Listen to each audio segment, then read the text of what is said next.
Cameroun.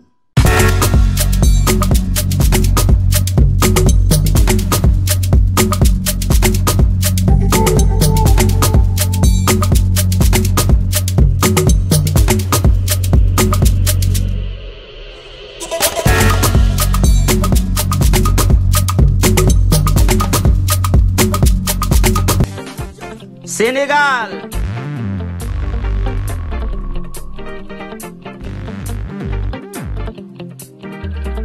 Luma wax yéena fuma jëm yéena ñi ma bëgg ñan la ni ma mel yéena ko waral daal ci Sénégal dëkku Gaynde Njaay mooy sunu gaal te ci junne gësin dëggal ma bësin bëgg naa leen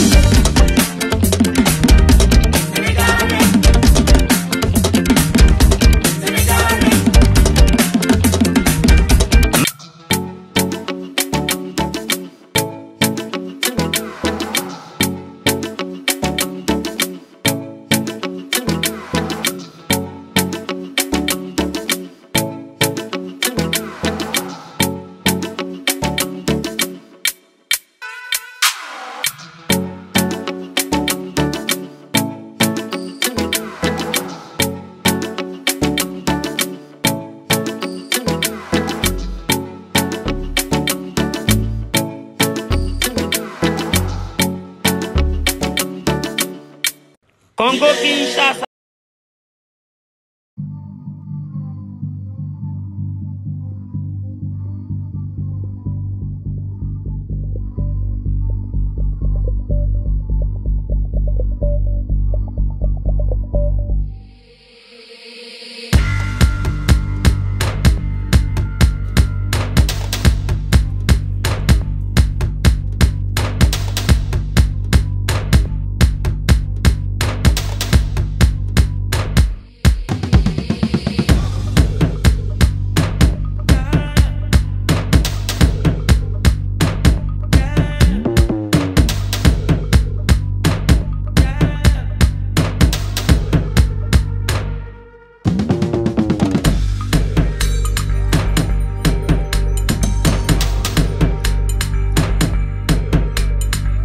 Le Maroc.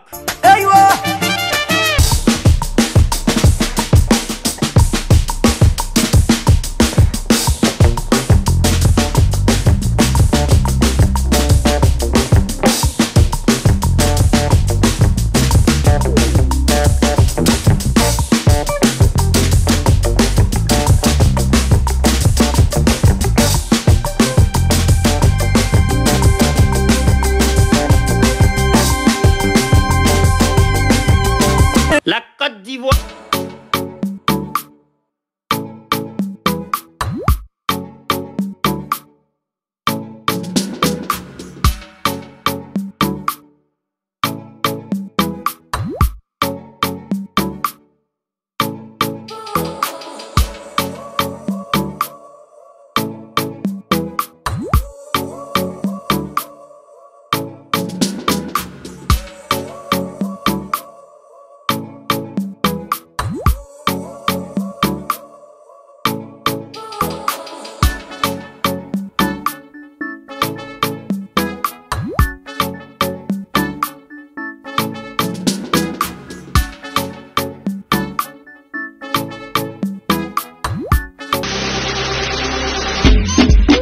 Kabouille mort, est-ce qu'il peut mourir encore? Non.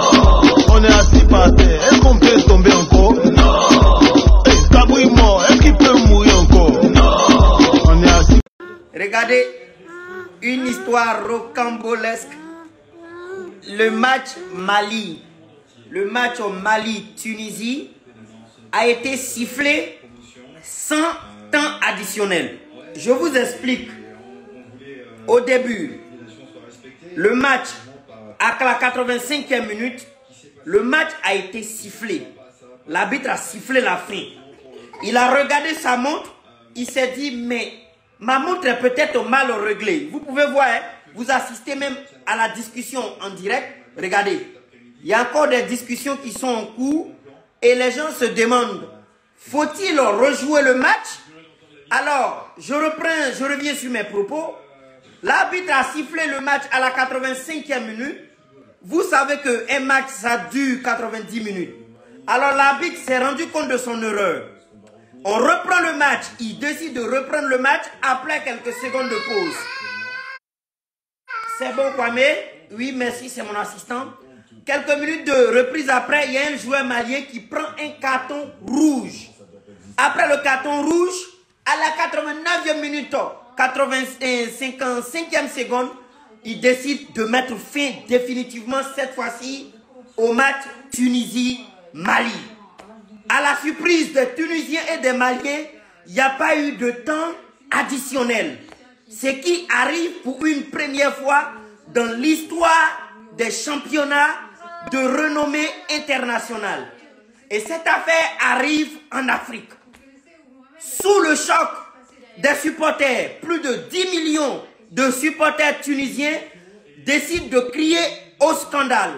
Ils crient au scandale tout en tenant pas compte que le Mali a marqué son but dans les temps réglementaires, pendant 85 minutes. Le but du Mali n'a pas surgi comme ça, venu du ciel. Non.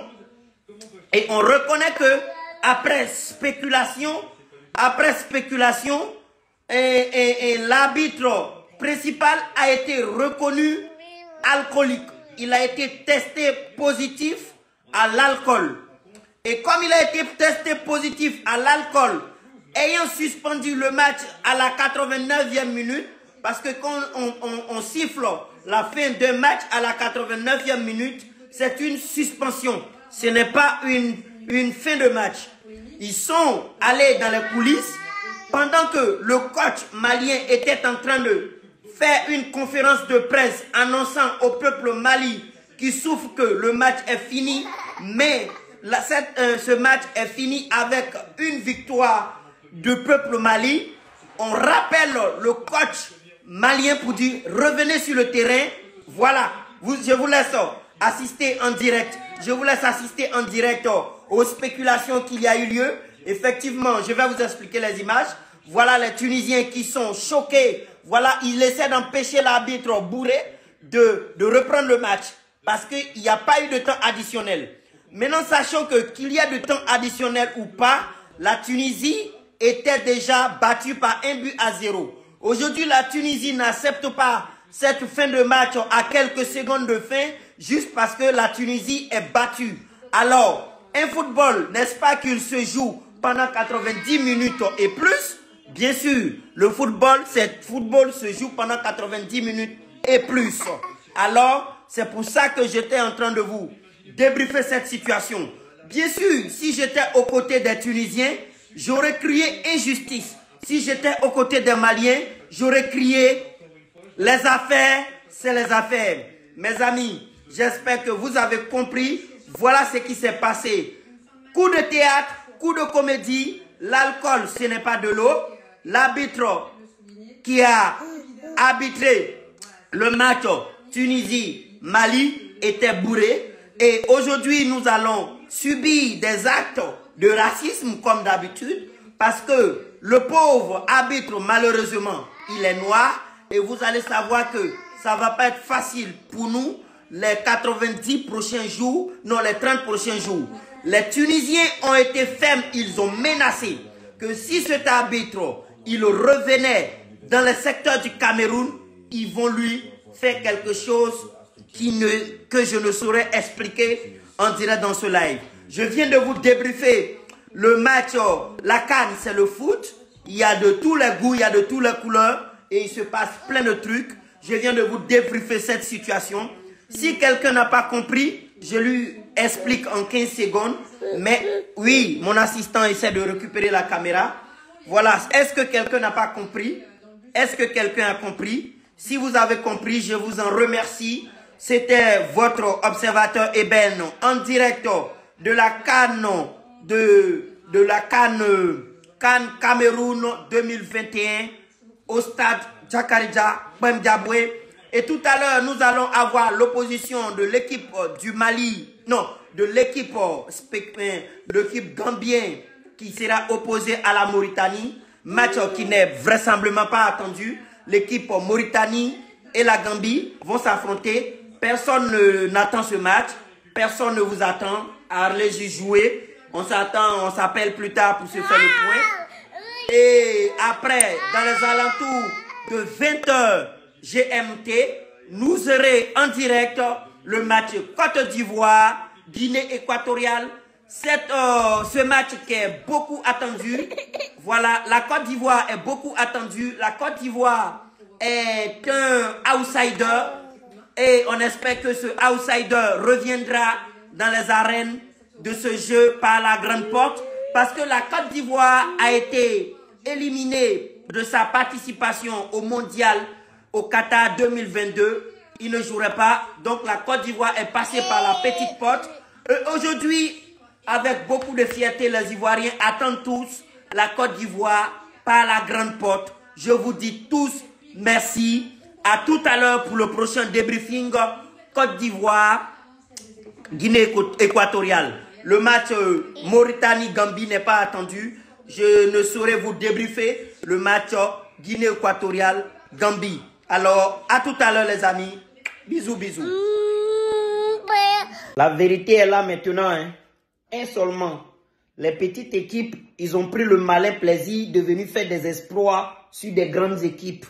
Comme les Sierra Leone, vous pouvez aller faire l'exploit sur l'Algérie. Vous pouvez aller faire de l'exploit sur la Tunisie, sur le Sénégal. Allez faire exploit ailleurs. Nous, on est éléphants. Éléphant, si tu as une petite équipe, tu demeureras une petite équipe. C'est pas parce que tu as une petite équipe, tu vas venir te grandir devant les éléphants. Hein? Nous, on est comme ça. 1-0. Et ce n'est que le commencement. Toutes les petites équipes qui vont oser, ils auront leur claque. Les grandes équipes, on vous respecte. Pas de spéculation. Mais les petites équipes, avec les autres, jouez les grands. Mais avec nous, mettez-vous à votre place. Cordialement, je vous remercie. Je ne comprends pas. Le Sénégal a perdu. Ils sont en train de chercher une raison. Ils disent, bah, vous savez quoi? C'est les températures là, c'est 35 degrés. Il fait louer. 35 degrés là, c'est sur tout le monde. 35 degrés là, c'est pas sur le Sénégal seul, il fait 35 degrés. Cette équipe du Sénégal n'a pas été à la hauteur et on se demande si elle sera à la hauteur. C'est tout. Parlons de ça. 35 degrés, ça tape sur les Guinéens. 35 degrés tape sur les Sénégalais. 35 degrés tape sur les Algériens. Ça tape sur nous tous. Et puis, on est en Afrique. C'est un 35 degrés de l'Afrique. On dit Coupe d'Afrique des Nations. Coupe d'Afrique des Nations, c'est les réalités de l'Afrique. C'est les erreurs dans les hymnes nationales. Les erreurs sur le temps d'arbitrage. Tout ça là, on est dedans. 35 degrés, on n'y peut rien. C'est pour ça qu'il y a eu la compétition. Ceux qui arrivent à surpasser ce Koh-Lanta là va remporter. Celui qui joue en tenant compte qu'il va faire 35 degrés va remporter.